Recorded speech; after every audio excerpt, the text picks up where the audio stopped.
Test 1, 2, 3.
It says something to each one, and just be sure you can hear them back.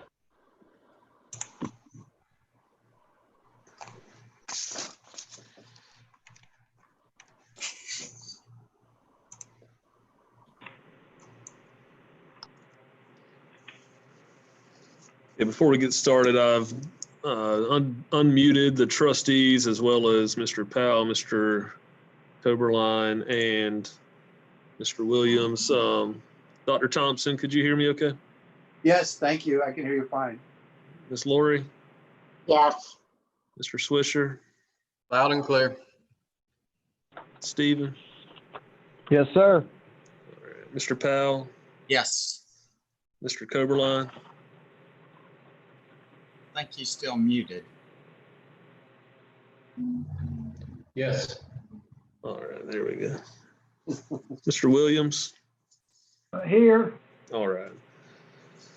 Go ahead and call the meeting to order. Again, we are conducting this meeting in compliance with COVID-19 safety recommendations. If you are dialed in on the telephone and at an appropriate time, you would like to raise your hand to make a public comment, you're asked to press *9 on your phone to both raise and lower your hand. When you're called upon to unmute yourself, you would press *6 and *6 to mute yourself again after your comment. If you're on the Zoom application, you should see on the screen a place to raise your hand and unmute whenever called upon, and I will unmute you as well. Is there any staff or trustee additions or deletions to the agenda and/or the consent agenda? I have none, Mr. Chairman. Hearing none, I'll entertain a motion to adopt the agenda. Motion to adopt the agenda. Second. Got a motion by Dr. Thompson, a second by Ms. Chancey. All in favor, signal by saying aye. Aye. Aye. Aye. All opposed, that motion carries.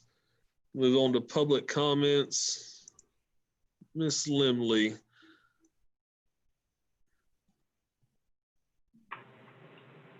Okay, can you hear me? Yes, ma'am. Yes. Yes. On the agenda tonight, there was nothing listed about what will happen to indigent care. I will direct this question to the director. What is the plan for indigent care? Well, there is not a single plan, Ms. Lemley. There are a number of possibilities. A lot will depend on what arrangements are made for the continuation of the hospital, as opposed to what we may have to do if that's not possible. So there are multiple answers to that question, given the set of conditions that may be present. In approximately 45 days, community health systems will be gone. What interest has there been from any other providers of hospital services or other services that have expressed an interest in operating this facility? If so, who were these parties? There has been interest expressed, both all and in part. As far as the parties go, the parties will not be named. The process is to require a response in writing from those parties that are interested, and that process by Florida law is exempt from the sunshine. And so once the proposals are received in writing, I will assume that the trustees will call for a shade meeting and to begin discussing the merits of each and every proposal received. Okay, all things have a useful life, and Shands at Lakeshore has had its life. There may be many persons who are not able to let go of Shands at Lakeshore. All things, have a life, and this hospital's had it. And this is not the first hospital to close, and it won't be the last. The only action this board needs to take now is to have the county commissioners place this on the next ballot. See what the taxpayers want to do with the Lakeshore Hospital Authority. Remember, you as a board member were not selected by the citizens. You are a gubernatorial appointee. You're not representing me. You were selected by the governor's office. The people, the voters, the taxpayers of Columbia County need to have a choice of paying taxes to the Lakeshore Hospital Authority Board. Currently, the citizens of Columbia County have no say-so in who sits on the board, since you were a governor appointee. The bottom line is there's taxation without representation of the people of Columbia County. This board should ask the county commissioners to place on the ballot and let the people decide if they want to eliminate the Lakeshore Hospital Authority. Thank you. Thank you, Ms. Lemley. Are there any other public comments? Again, if you would like to make a comment and you're dialed in on the telephone, you can press *9 to raise your hand.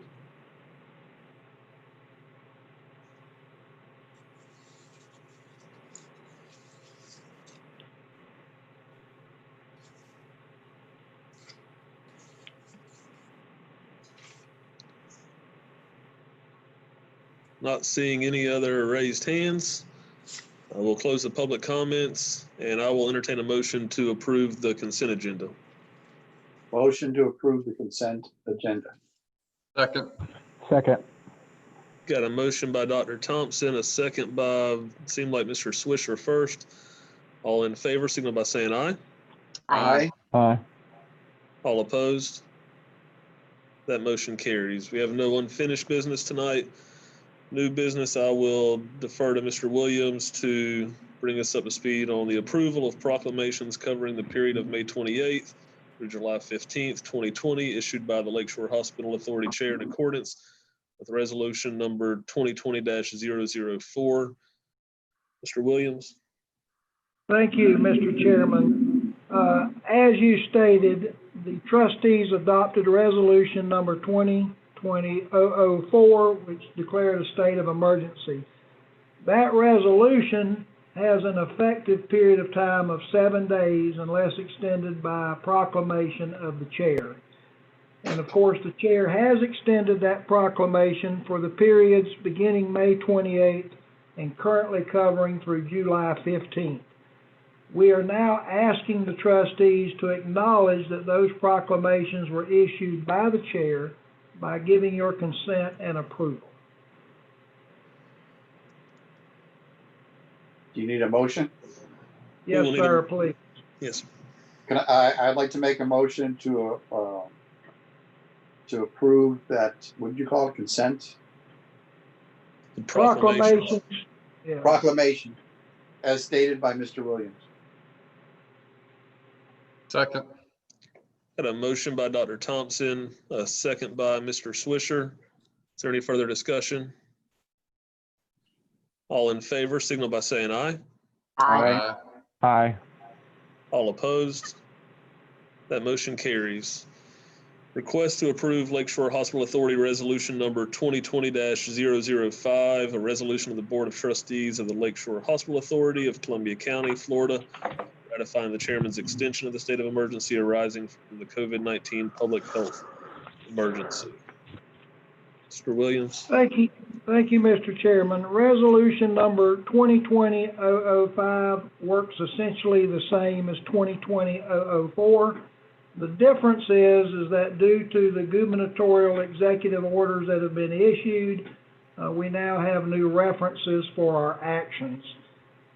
This will continue to allow the chair to extend the declaration of emergency by proclamation, just as the resolution it replaces did. And at this time, we would ask for trustee approval. Mr. Chair, I'll make a motion to approve Lakeshore Hospital Authority Resolution Number 2020-005. Second? A motion by Mr. Swisher, a second by Dr. Thompson. Is there any further discussion? All in favor, signal by saying aye. Aye. Aye. All opposed, like sign. That motion carries. Fiscal year 2020-2021 budget, Mr. Williams. Yes, thank you, Mr. Chairman. For the record, for those listening, the fiscal year of the Lakeshore Hospital Authority begins October 1st and ends September 30th. And as are all taxing authorities, we are required to adopt a budget in accordance with Florida law. We are, for the most part, beginning that process now. That process begins with the approval of what is called a DR 420. That essentially is the document that the Florida Department of Revenue provides that we as a taxing authority must complete. Basically, there are two things that we as an authority board need to do in order to complete the DR 420. One is we need to establish a maximum millage rate. And as all of you are aware, and for those that are tuned in may not be aware, there's a couple of things about this specific rate. One is it is the rate which will be shown on the trim notices which go out in November. So whatever rate you adopt tonight will be shown on the trim notice. Trim notices stand for truth in millage. These are mailed to every property owner within the county, and they basically give a snapshot of what they can expect to pay in taxes compared to the current year. And then, of course, the second thing about this millage rate is it can always be lowered. You have the opportunity to lower it all the way through your second and final public hearing, but you cannot increase it. So regardless of the rate that may be adopted, it can be reduced all the way up to and including the second and last public hearing, which will be in late September. The DR 420 is technically not due until early next month, but given that this is the trustees' last regular meeting before they're due, it is scheduled on your agenda. In the absence of taking an action on this tonight, you would have to call a special meeting in order to make this decision. So we typically deal with this a little earlier than other taxing authorities. But having said that, your current millage rate that was levied is 0.962. And of course, this past year, for the current fiscal year, We began with a levied millage rate of 1.5 mils, which was ultimately reduced through the public hearing process. So, Mr. Chairman, at this time, I would ask that the trustees establish the maximum millage rate for next fiscal year, which begins October 1st, 2020. Mr. Chairman, could I speak?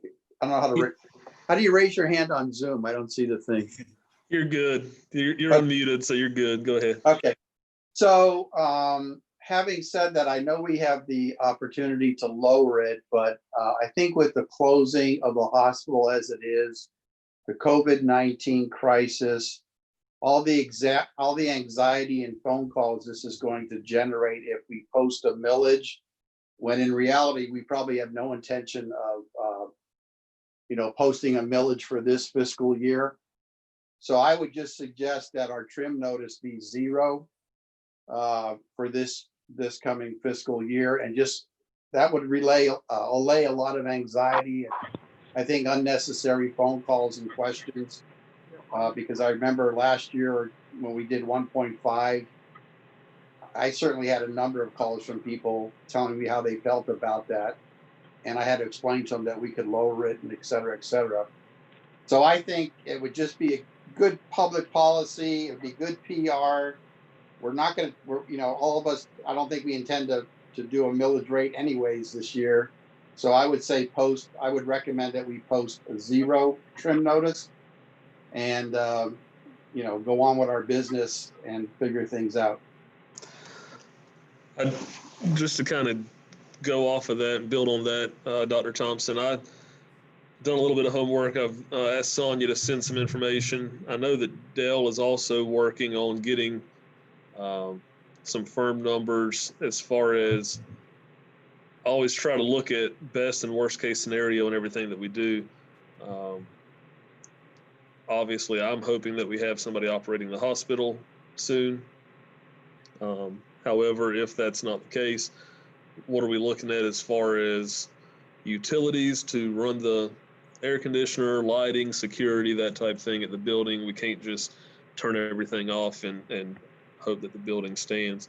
And looking at indigent care monies over the last 5 years, how much we've spent given to the hospital on clinical programs, the prescription programs, and looking at all those numbers, and in my opinion, from what the research that I've done, I am confident that we would be comfortable, certainly for 1 year.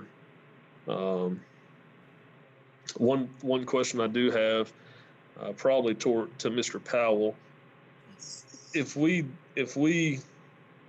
advertise, is there any reason that we shouldn't advertise a 0 millage rate? You may advertise the 0 rate. I would like you to think about or consider having, if you're interested in having a 0 rate, have a nominal rate, just so that Lakeshore Hospital is still listed on the tax bill and in the trim process. That could be as low as 0.0001, because in people's minds, and this is just from history, that if you went to 0, it would be harder to reestablish a rate without confusion. And then I'm not sure if you go to 0, if Lakeshore Hospital would be even on the tax bill. And I think that the public should know that you basically are not levying taxes. So are you saying for the trim notice, advertise 0.0001, and then we could, if the board wishes to lower it to 0, we can do that. But that way it's still on the trim notice. That way they don't see it this year, and then it pops back up next year. All of a sudden everybody's, whoa, what is this? I What's the Didn't Lakeshore know you Hospital? levied taxes, yeah, and it's just, to answer your question, you absolutely can go to zero, but I think it would be well and educational if you showed, if you were listed on the trim notice at least, and the tax bill possibly at the most nominal rate. So we would not be listed if it was just zero. It wouldn't be listed at all. Is that correct? You might not be, I'm not sure. I haven't checked with the property appraiser, but I can't see why you would be listed if you're not levying taxes. That makes sense, Mr. Powell. Thank you. Mr. Chair, Yes, ma'am. I would like to say that we have no idea what's happening right now with the hospital. And if we put the millage rate at 1.5, knowing we can lower it, I don't see that to be a problem. Many of the people that were very much up in arms last year when we did this, I have personally spoken to and told them, you want the hospital to remain open. It costs money. And every one of them said, yes, we understand. I said, that means your millage rate is liable to go up. And they agreed to the fact that they understood that. You can't have everything. You can't have a sustainable hospital and no taxation, not when it is a public hospital. Well, I guess two rebuttals to that is the fact, in my opinion, that we will have upwards of $20 million in the bank. And as long as I can forward my phone number to your phone number to get those phone calls. I'll second that. Okay, gentlemen, $20 million sounds like a lot of money. It does not last that long when we know there is a certain amount of renovation that absolutely has to be done at that hospital if we're going to maintain it. And we don't know how long it will take to get somebody in to run the hospital. In the meantime, we are obligated to sustain the hospital if we're going to keep it open. And I think these are things we have to look at. But I think that's a big if we're going to keep it open. So you mean when CHS leaves, we're going to take over operation of the hospital? I don't know. Do we want to keep it open? The response that I've gotten from the community is they want the hospital to remain open. If there is a time between CHS leaving and someone else coming in, that shuts down the hospital.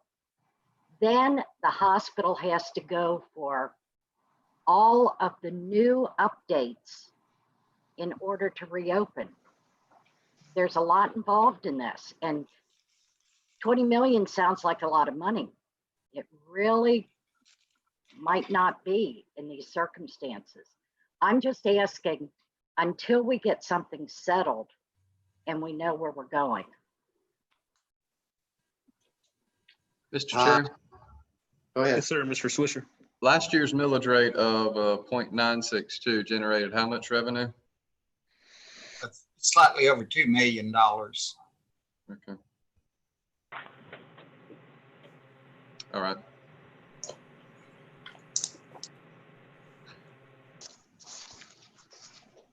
Dr. Thompson, did you have something? Well, I mean, I understand what Lori's saying, but she's making a huge assumption, and that is that we're geared up to keep the hospital open. I don't know if that's possible. I mean, I really don't think that's possible at this point. I don't want to generate false hope because I think it's more likely that it's not going to remain open than it is going to remain open. And I think by a big percentage point, just for a lot of things that have to happen. I don't think we as a board are going to take the hospital over. I don't see how we're going to feasibly do that. And I think, there's, when we get into that request for proposals and all that kind of thing, but I think there's going to be a period of shutdown for sure. And it's likely that it's going to be something new, if it's going to be something, rather than redoing something at that hospital, because it's extremely extensive to do anything at that hospital and get recertification for that hospital. So I still feel, Brandon, as I said it the first time around, that I would not cause any more anxiety or give false hope to people who, are hanging on that it's gonna, we're gonna keep it open, because I just don't think that's probable. And so I would still say, I think we got 20 million in the bank. I think that's more than enough. And, that's my thoughts. If I was piggybacking on that, Mr. Chair, if we maxed it out and did our millage at 3 and we pull in 6 million, isn't that just about the amount of money they were losing when they said they left? So I'm just thinking in terms of operations of that place. I don't know that we could even bring our tax rate up high enough to sustain it. Yeah, I'm asking that question. Am I alone in that? No, I agree with that. And I think if we're talking 20 million versus an additional 2 million, 22 million, I don't think it is going to make that big of a difference. Yeah, I'm just, as your resident GC, I'm looking at that building and I see a albatross in terms of the maintenance required, and not just if it is shut down and we get caught with this gotcha, getting it back up to the ACA requirements when we go in to bring someone new in. It's going to be substantial, but I think there may be some other options, instead of being certain that we're going to go back in and reoccupy a similar building like this. There may be other options that are available to us. I'm thinking out loud, thinking that 20 million could solve a lot of problems, and I don't necessarily know that we need to try and save a decaying building. It's just my thought. I believe you're going to have a lot of the citizens of Columbia County very upset if we don't at least try to save the hospital. This is the response I'm getting from many different areas in the county. And Well, I agree with you, and I want to remind everybody that's on the call also that Lakeshore Hospital Authority is not closing the hospital. CHS is the ones closing the hospital. There's a lot of misconceptions out there that the hospital authority could have done something or can still do something to keep CHS operating the hospital. And just want to remind everybody that's on this meeting, just as a reminder that that was a decision made by CHS and not the authority. Sorry, just felt like it needed to be said while we're having this discussion as well. Can I make a motion to proceed, or do we have more discussion? You can make a motion. We can still have further discussion after the motion. I'd like to make a motion that we take Mr. Powell's advice and advertise a trim notice of, I think he said 0.0001 or whatever it was, Mr. Powell, 1%. Lowest, and I think it's out. And I didn't mean to interrupt. I think if you say the lowest, the lowest millage possible, you can say that. I think it's either 3 places or 4 places, but I don't. Okay, so then I would make a motion that we accept your recommendation and submit for the trim notice the lowest possible millage that's allowable, and that would be my my motion. For next. Motion. Second. A second by Mr. Swisher. Further discussion? I don't believe that's what Mr. Powell said we should do. I think he said that's the lowest we could go. Am I correct, Richard? correct. I wasn't asked my opinion, and so so I did. I answered the chairman as to is it possible to go to a 0 millage, and the answer was it is. However, I'd recommend if that was the inclination to go to keep a millage on the trim notice and on the tax bill at whatever, as opposed to having 0. Yeah, you can attach my name to the motion, and then I'm just taking Mr. Powell's recommendation for a figure. Okay, Okay. well, Attorney I will say that I am opposed to this because it gives us no wiggle room to work anything out. And it takes away a great deal of our ability to do anything with the hospital one way or another. So there's a motion and a second. What's next? We vote? I was seeing if there was any further discussion on it. I'll do a roll call vote since we're on a virtual meeting. Got a motion by Dr. Thompson, a second by Mr. Swisher to set the millage rate on the trim notice at the lowest possible for the notice. Dr. Thompson, your vote. Yes. Ms. Chancey, No, Mr. Swisher, Yes. Mr. Douglas. Yes. That motion passes 3-1. The second part of this item would be establishing the public hearing dates. Mr. Williams, I'm assuming we need a motion to establish those dates of September 14th and September 21st. Is that correct? That is correct, Mr. Chairman. The first public hearing is a regular meeting of the authority. The second public hearing would be a special meeting. And we have coordinated this with other taxing authorities as we are required to do. I'll entertain a motion to set the public hearing dates of September 14th and September 21st, 2020. Motion to set the hearing dates as stated. Second. Got a motion by Mr. Swisher, a second by Dr. Thompson. All in favor, signal by saying aye. I, Aye. Aye. All opposed? That motion carries. The fourth item, discussion and possible action on the NOC, quote number 1128, Mr. Williams. Thank you, Mr. Chairman. We have two issues related to a firewall and email. Both are related. So when you review these, I would appreciate it if you would kind of consider them to be connected. The first deals with the need to replace the firewall. And the reason for that is the firewall is about 6 years old and we can no longer get support. And so it's being recommended to us by our IT staff that it be replaced. The cost to replace is $2,049, and I would ask that the trustees approve that.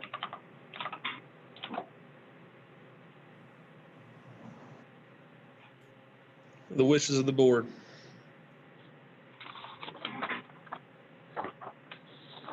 Mr. Chair, I'll make a motion that we approve the quote number 1128 in the amount of $2,049 to the network operation company. I would have made that if I would have remembered the number, but I didn't remember the number. I'm looking for my agenda. But I can say I second it. We've got a motion by Mr. Swisher, a second by Dr. Thompson. All in favor, signal by saying aye. I, Aye. All opposed? That motion carries. Mr. Williams, the final for quote number 1131 from the NOC. Yeah, and similar to the firewall, the current email solution was the standard 6 years ago when it was originally built, but that's no longer the case. The standard now is to operate within a proper cloud provider environment, which we currently don't do. In fact, over 2,000 users that we know of through the NOC, there's only one or two of us that continue to use a server. This will allow us to use the the cloud. It also helps us with our virus protection, which we upgraded last year. The cost is $829. We would also request that the trustees approve that. That was Mr. Chair, I'll quote make a number- motion that we approve quote number 1131 in the amount of $829 to the Network Operations Company. Second. Got a motion by Mr. Swisher, a second by Dr. Thompson. All in favor, signal by saying aye. Aye. Aye. Aye. All opposed, that motion carries. Mr. Williams, or maybe Mr. Coberline, on the previous item for the public hearing dates for the budget, do we need to have the time set now, or can we set that time whenever we send out the public notices? Well, it obviously didn't state, but I was implying that those would be held at the same time as our regular meetings, unless there's some issue to doing that. Okay.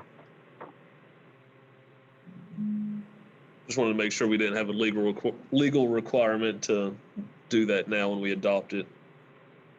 Mr. Coberline. I do think there's a legal requirement, but I think it's after 5. Well, it's at 5:15 will be fine.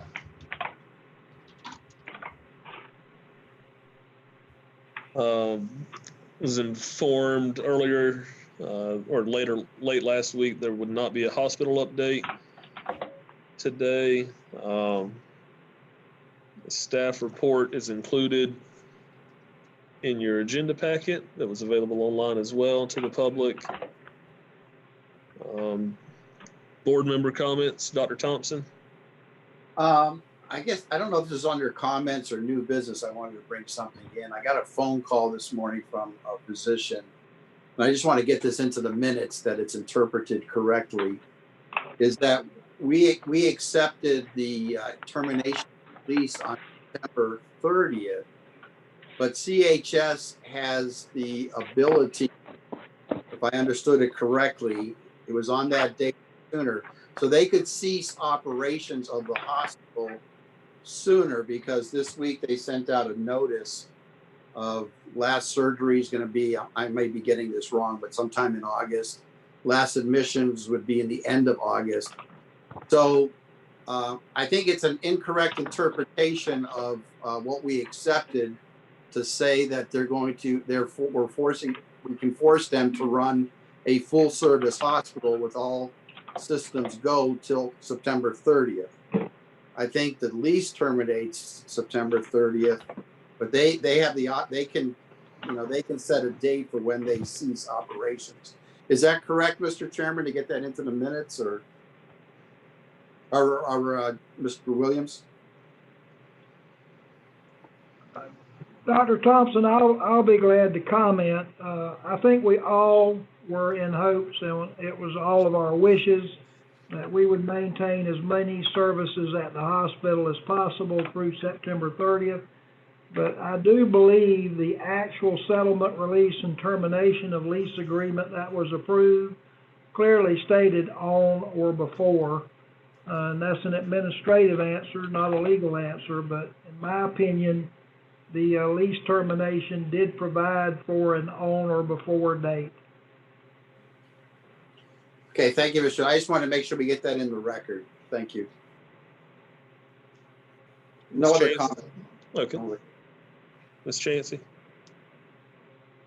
I don't have any comments right now. Thank you. Mr. Swisher. I would just simply say that although, yeah, it wasn't our decision to close the hospital or for CHS to leave, it certainly is our job to hopefully find a new tenant for that building. And I have every faith and confidence in our current director that he will move that progress along, and hopefully with as little disruption to the care and services that people expect out of having that hospital located right there. So, hopefully we'll have some movement on that front by the time we meet again. Douglas. No, nothing here. Good. And I would just like a quick comment.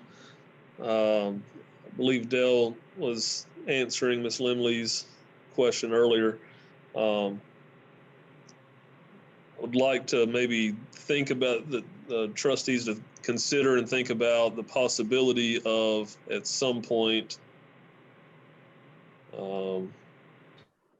having some sort of a workshop or some sort of public meeting so we can get input from the public. Maybe after we get some of these requests for services back to see what our options are. I know that I've gotten many of phone calls and seen a lot of talk about it on social media. But I would like to consider at least maybe having some sort of dialogue with the community as it relates to what the future of the hospital looks like. Obviously, we, as the hospital authority, are charged with providing indigent care and increasing the health care of the community. So we've got to keep that first and foremost in our minds, but maybe we do a Zoom call, advertise Zoom call to get input from the community as to what they would like to see whenever we have some of those options in front of us. So that's all I have on that. Is there any other comments? I think that's an excellent idea. Mr. Chair, I like your idea, but if the different members, the different trustees would go out where there are meetings and talk to the public, they definitely would know what they're thinking. I agree. And I haven't seen any of you there. Want to respect the sunshine law also, though, so that's why I didn't show up to the one community meeting. There have been many others. There's no more comments. I'll entertain a motion for adjournment. Motion to adjourn? Second. Motion and second. We're adjourned. Thank you.